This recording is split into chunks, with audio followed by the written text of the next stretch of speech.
Epilepsy is something you gotta learn to laugh at, like any ailment you have. You got to learn to laugh at it. By laughing at it, you can take it in stride. And while you're laughing at it, look into it, research it, understand better what's going on. The internet these days makes it quite possible for us to review information about anything. Epilepsy is when you have a short circuit.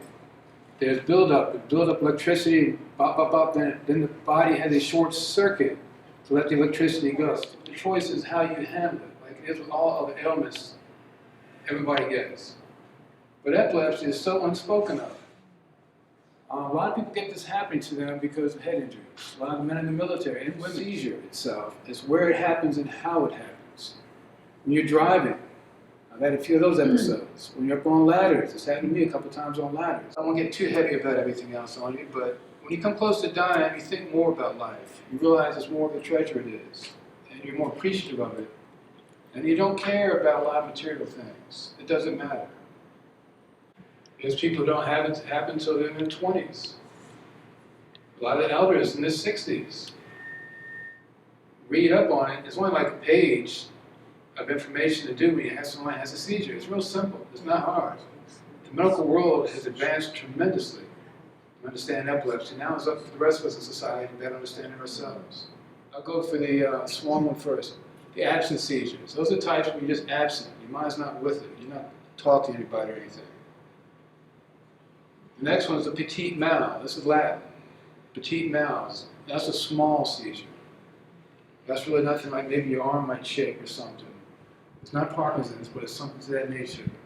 Then you've got the complex partials, which I had lots of complex partials.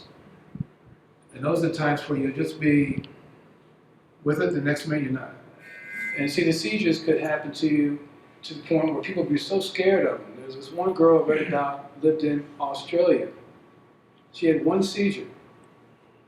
And she gave up her keys, wouldn't do anything else again. And this was when I was just getting on the computer back in the late 90s or whatever. And she lambasted me for doing what I did. And I was amazed at how this person was so scared of epilepsy, they wouldn't live or do anything. It's all trial and error with medicine. And I also take amitriptyline to help you sleep. And exercising is such a good thing for our body insofar as strengthens it.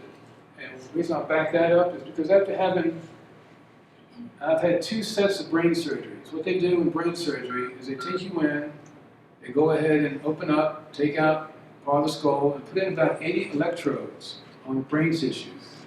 Then put the brain skull back on top, keep you all wired, taped up, like a turban. Somebody over there in the Mideast, see how it was turban? Then it was about 11 months later, I saw I had a couple of status epilepticus seizures. Those are the type you die from.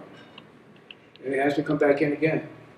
So I went there again, and they, at this first set, they put that grid back in there, took me off my medicines. I even had my brother come over with a 6-pack of beer. I had to have a seizure.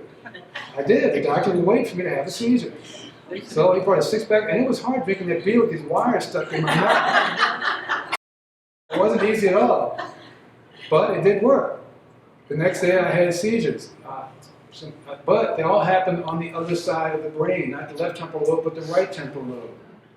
And that was something that really, they said, oh my goodness, you don't have anything we can do for you now. It turns out it was more than 50% of the language section of the brain. The left temporal lobe was taken out. I could remember, I'll tell you this much about it, I could remember there were the numbers 1 through 10, but they weren't in that order. I was like a newborn kid. I go down there and look, and the laundry room doors are locked. For the first time ever. So here you are, 4:30 in the afternoon, just have a seizure, you're standing there naked, wait for I start coming home from work and everything, you're going to go, what the heck do I do? You're trying to go like crazy, just trying to keep your senses together.